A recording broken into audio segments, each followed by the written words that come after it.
Translation purport by His Divine Grace A.C. Bhaktivedanta Swami Prabhupada. Seeing Lord Shiva unagitated and unashamed, Lord Vishnu, Madhusudana, was very pleased. Thus he resumed his original form and spoke as follows. Purport. Although Lord Shiva was aghast at the potency of Lord Vishnu, he did not feel ashamed. Rather, he was proud to be defeated by Lord Vishnu. Nothing is hidden from the Supreme Personality of Godhead, for He is in everyone's heart. Indeed, the Lord says in Bhagavad Gita 15:15, Sarvasya Jaham Ridisani Visto Matat Smritir Gyanam Apoanam Cha. I am seated in everyone's heart, and from me comes remembrance, knowledge, and forgetfulness. Whatever had taken place under the direction of the Supreme Personality Godhead, whatever happened had taken place under the direction of the Supreme Personality of Godhead, and therefore there was no cause to be sorry or ashamed. Although Lord Shiva is never defeated by anyone, when defeated by Lord Vishnu, he was proud that he had such an exalted and powerful master. End of purport. Agyantimirandasya Gyananjana Salakaya Chaksu Unmilitam Yena Tasmai Sri Gurave Namaha Sri Chaitanya Manobhistam Staptitam Yena Bhutale Swayam Rupa Kadam Mayam Dadanti Swam Padantikam Bandeham Shri Guru Shri Yuta Padakamalam Shri Gurun Vaishnavamscha Shri Rupam Sagrajatam Sahagana Raghunatham Vitam Tam Sajivam Sadvaitam Sarvadutam Parijana Sahitam Krishna Chaitanya Devam Sri Radha Krishna Padam Sahagana Lalita Sri Vishakam Vitamscha.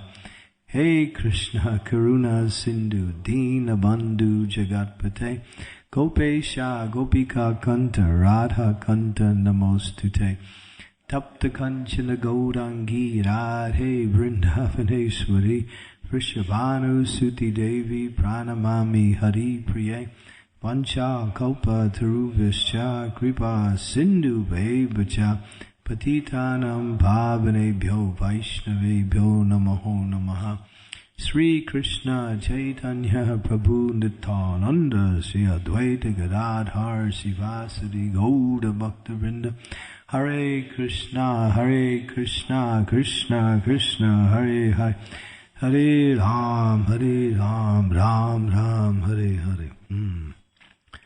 So very pretty,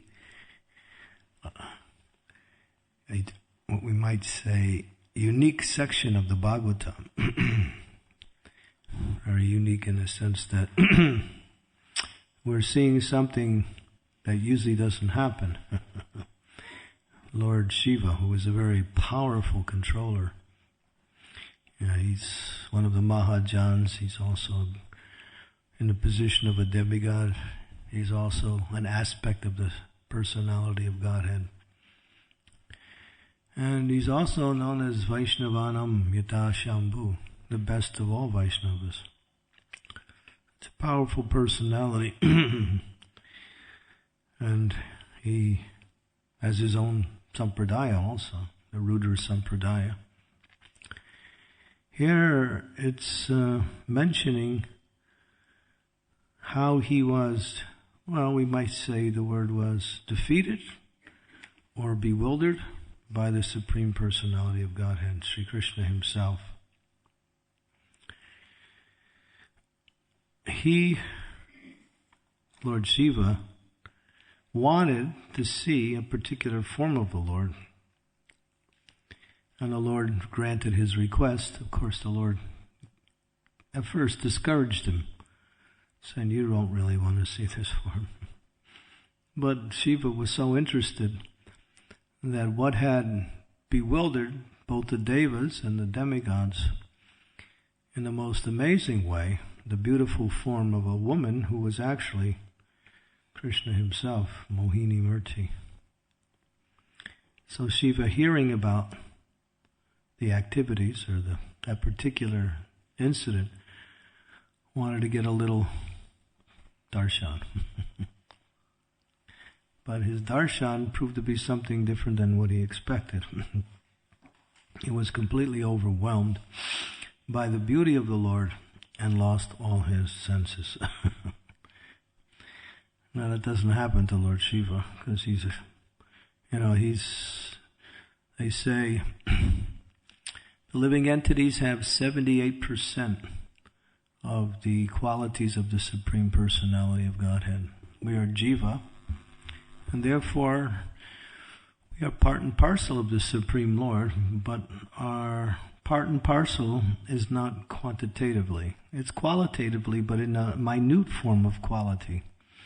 Not as great or unlimited in the qualities, but the qualities are there. But those qualities are only 78%, not 100%. And that's nicely explained in the Nectar of Devotion, where these qualities are listed. But it says, at most, when one becomes what we say perfect, one can achieve 78% of the qualities of the Supreme Personality of Godhead in minute quantity. But Lord Brahma, he achieves that. And Lord Shiva, he's even a step farther. He goes to 84%. He has qualities that the ordinary Jiva doesn't have. In fact, he is so powerful, he has his own abode, not in the spiritual world and not in the material world. It's in between. It's called Mahesh Dham. And in Brahma Samhita, we hear that there are 3 Dhams: Devi Dham, Hari Dham, and Mahesh Dham. Devi Dham is this place, the material world. Hari Dham is the spiritual world. And Mahesh Dham is Lord Shiva's abode, Kailash, which is in between the spiritual world and the material world. As one goes outside of the coverings of the material layers, one comes into a very dark portion of that existence. And beyond that dark portion, just beyond that, there is light. And that light is the beginning of the Brahma Jyoti. In there, Lord Shiva has his abode. So, and he has his own sampradaya. Many people worship Lord Shiva. They chant his mantras. They worship him. They do pujas to him. He has great followings everywhere in existence. So you can imagine what we might say spiritual prestige he has. He's great in all sense of the word. But here, his greatness is being, what we say, minimized by the presence of Krishna. Sometimes people ask, well, who is the Supreme? Is it Shiva or is it Vishnu? But in the Brahma Samhita it says that just like milk, when it comes in contact with some tamarind or some, acidic potion, it can change itself into yogurt. Now, so Shiva is practically on the same level as the Supreme Personality of Godhead.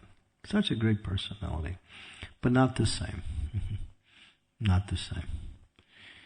You go to Sri Mayapur Dham, there's one place called Harihara Kshetra, right?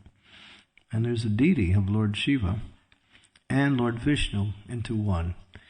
And half the deity's form, it's a small deity, it's about this big. And half the deity is black and half is white, and it's down the middle, so the white side and the black side.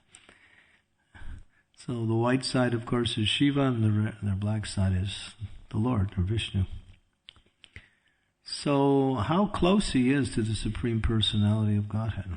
But yet, he's made to look pretty, what we say, ordinary in this pastime. It says that when he saw the beautiful form of Mohini Murti, he lost all his senses, and he started chasing after that form. So much so that it was a pretty humiliated situation, wherein his followers were doing puja. There was a group of Shivites. They were worshipping Lord Shiva. And then, during the worship, all of a sudden, they see this lady running, and then their worshipful Lord chasing after him. You could imagine what they would think. Their guru, their worshipful deity, is being worshipped by them, and there he goes chasing after a woman in the middle of the worship they're doing. But Shiva wasn't even, he was completely, what you might say, unaware of everything else. He simply became, what we say, attracted. Now we understand that Krishna is, all attractive. That's his main quality. Out of all the qualities of Krishna, his main quality is that he can attract anyone at any time. And here he's showing that potency by attracting Lord Shiva. And Shiva, although he's embarrassed by the situation in one sense, this verse kind of brings about an interesting expression of how he's feeling.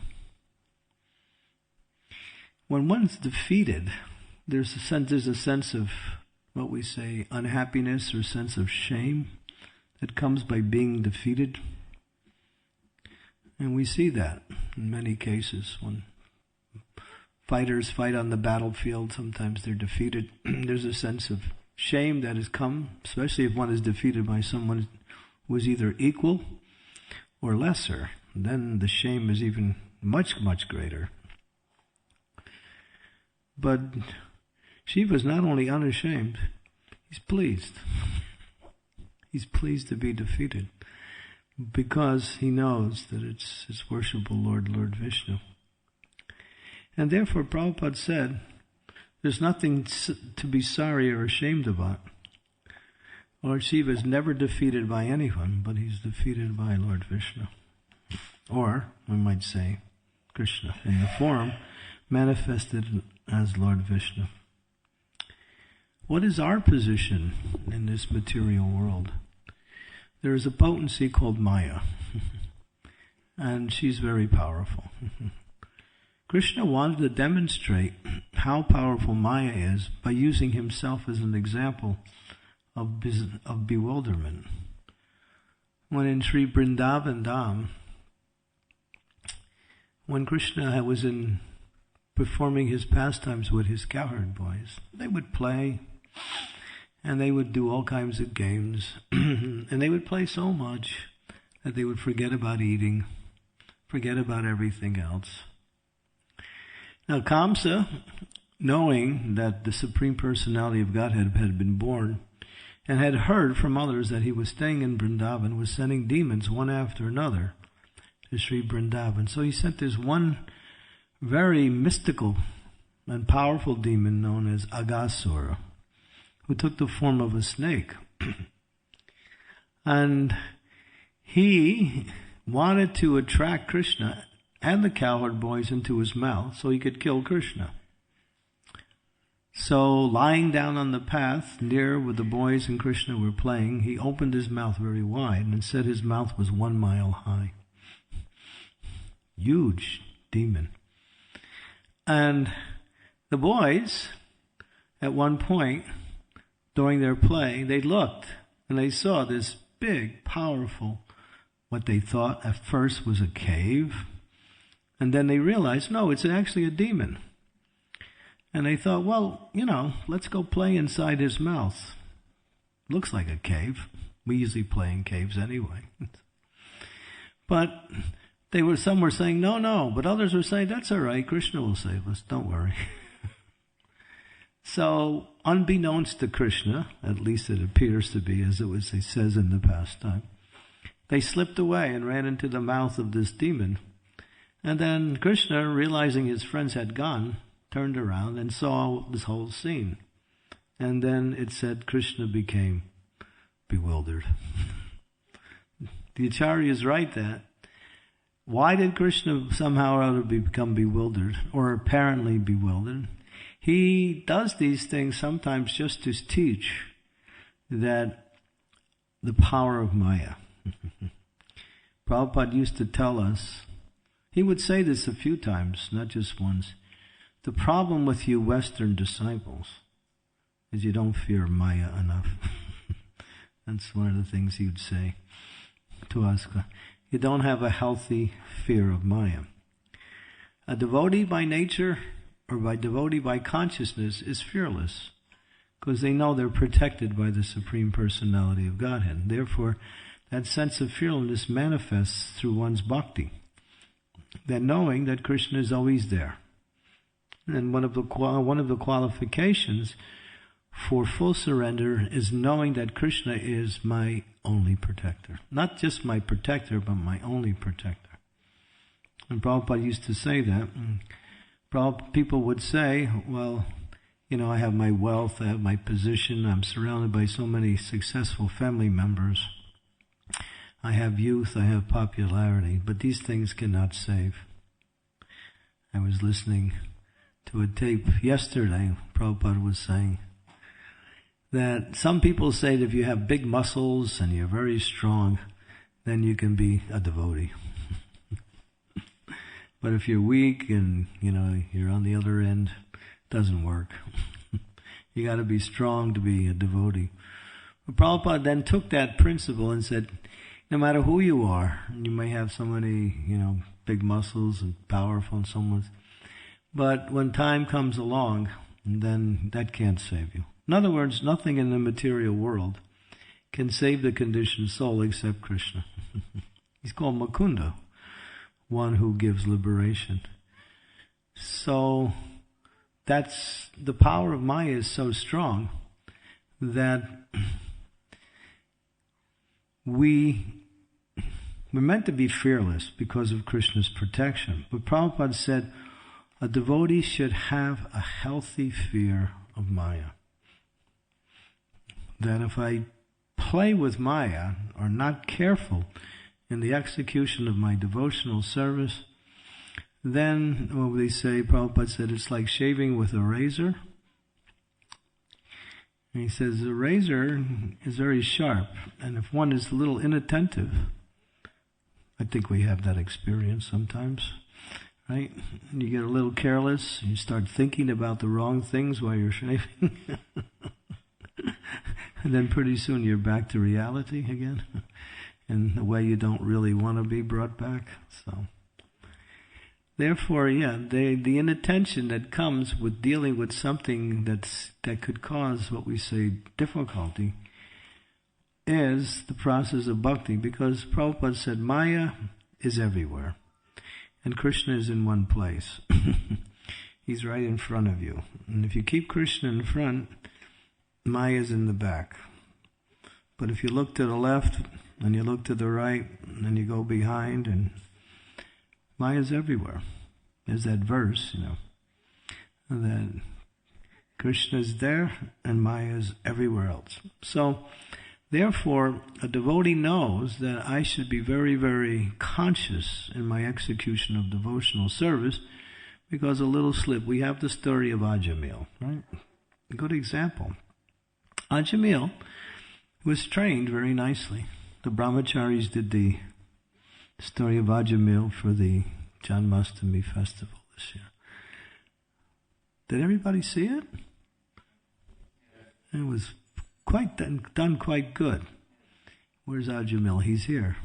There he is. Jai, Ajamil. And I heard later on by others that they really thought he played his part well. Ajamil was really good. I heard that a few times. So. And he was, because in my opinion he was a real serious Ajamil. Played it really good.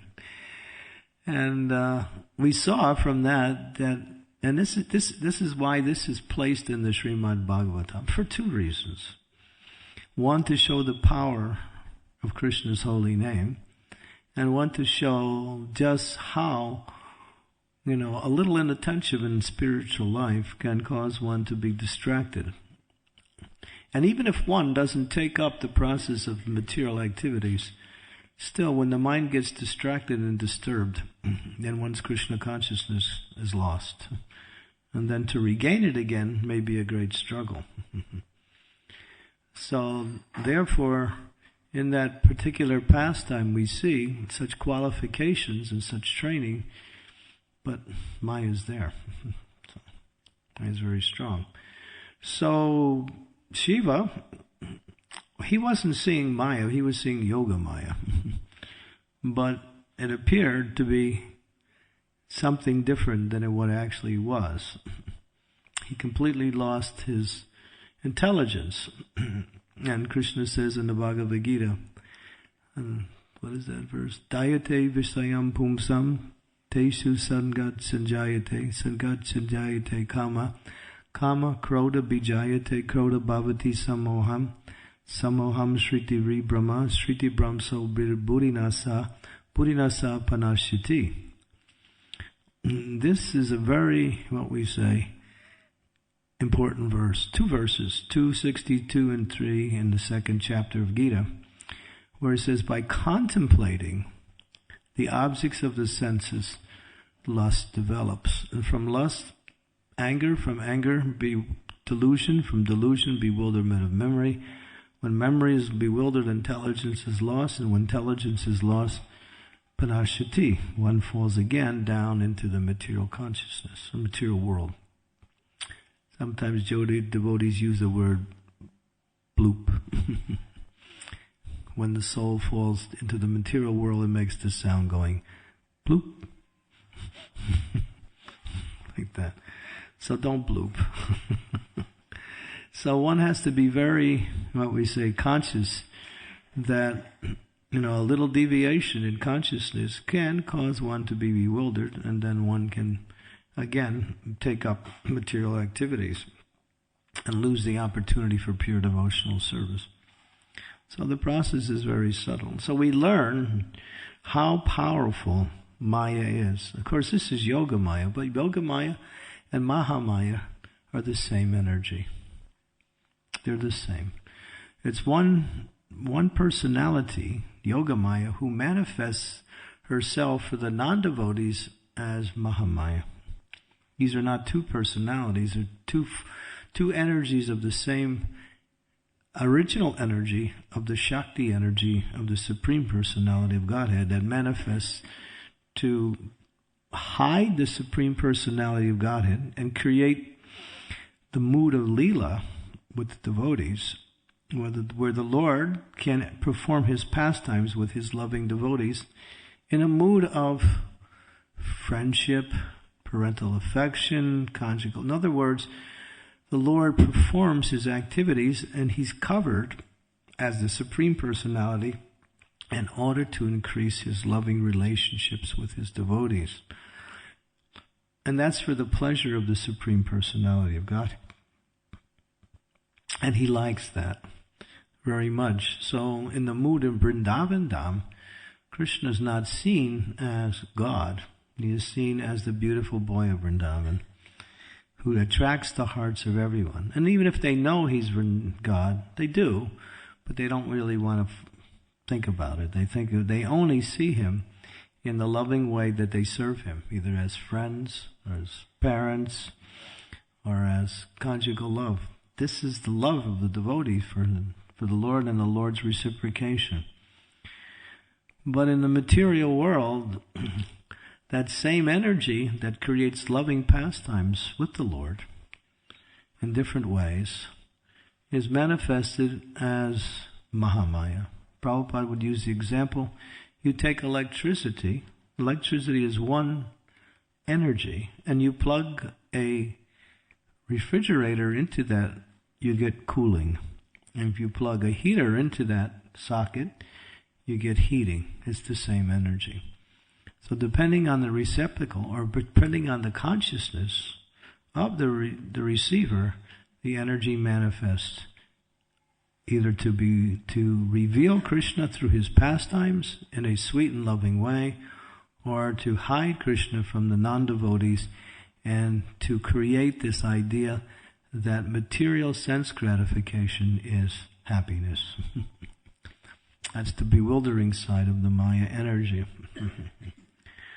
So devotees don't take advantage of the material energy by flaunting the material energy always very careful to keep the material energy at bay by keeping one's consciousness fixed on Krishna, on devotional service. And Prabhupada said, you're either in Maya or you're in Krishna. So consciousness is the medium for connecting to either one of those energies. Prabhupada said you can be Krishna conscious in 1 second if you just fully absorb your consciousness. And it may take millions of years or millions of lifetimes even to become fully Krishna conscious if the consciousness still is dragged towards the material energy. So Shiva, he's not unhappy to be defeated. In fact, he is glorious. And to be defeated by such a glorious master as the Supreme Personality of Godhead, he's exalted in that sense. Jai Shri Shri Radha Gokulananda Sitaram Lakshman Hanumanji ki jai, Gaur Nitai ki jai.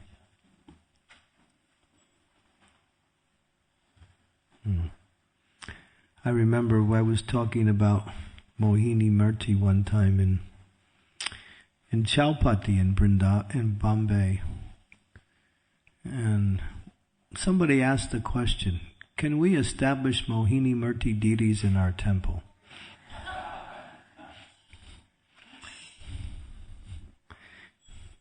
I thought it might not be so good for the brahmacharis. I don't know what kind of puja they would do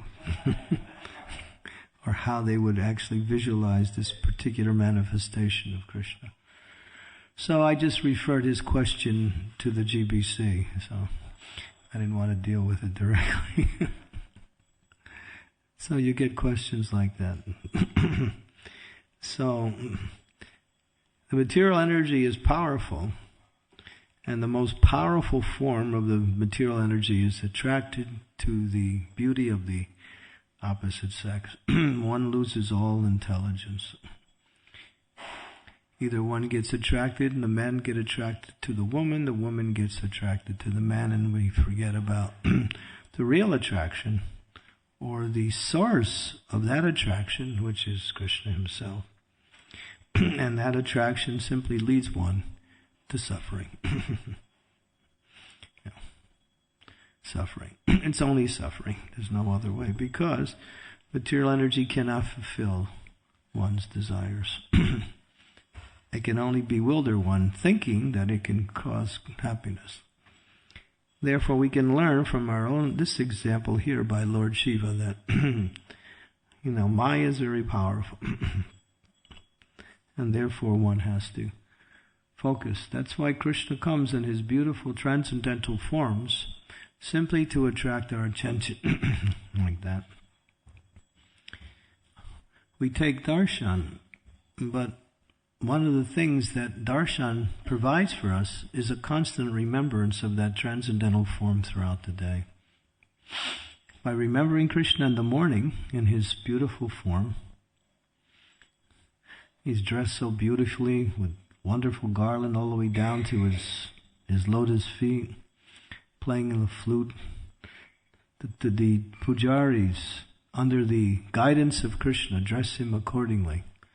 Krishna likes to dress nicely for the pleasure of his devotees, like that. So he does that for the devotees' pleasure, and he also does it for his own transcendental pleasure too. Everything Krishna does is for pleasure. Even if he kills the demons, that's pleasurable for both the demons and him, because he likes to kill demons, and demons get benefit by being killed by Krishna. So Krishna doesn't do anything other than something for the pleasure of the living entities. So taking darshan means using your mind as a camera. Of course, we have a lot of cameras now, right? Cell phones you can take cameras with, and iPads you can take cameras with, and everything is a camera now, right? But take the camera of the mind and click a picture in the morning, and then throughout the day, refer back to that picture. And if you can keep the picture in your mind, then that's perfection. Because it says when one is thinking about the Supreme Personality of Godhead, they are no longer influenced by the material energy.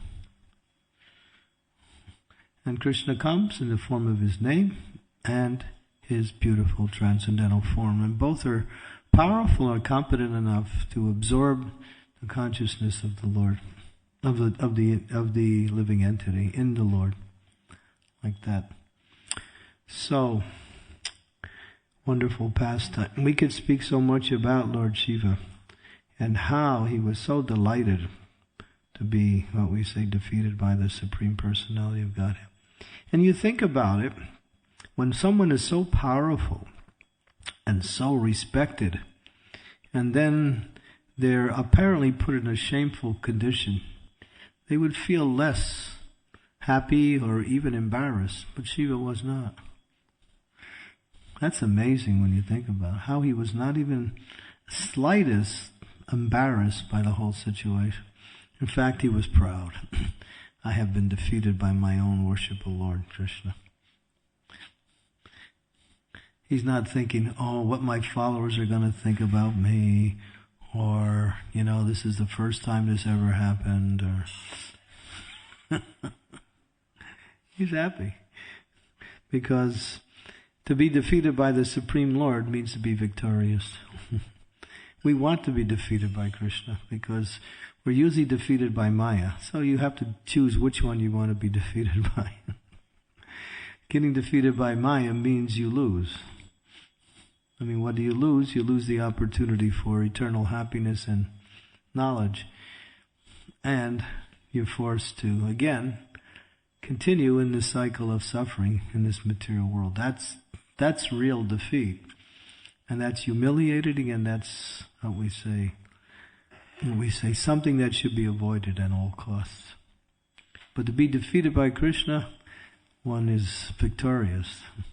Because his defeat means he captures our attention and brings our consciousness to pure devotional service.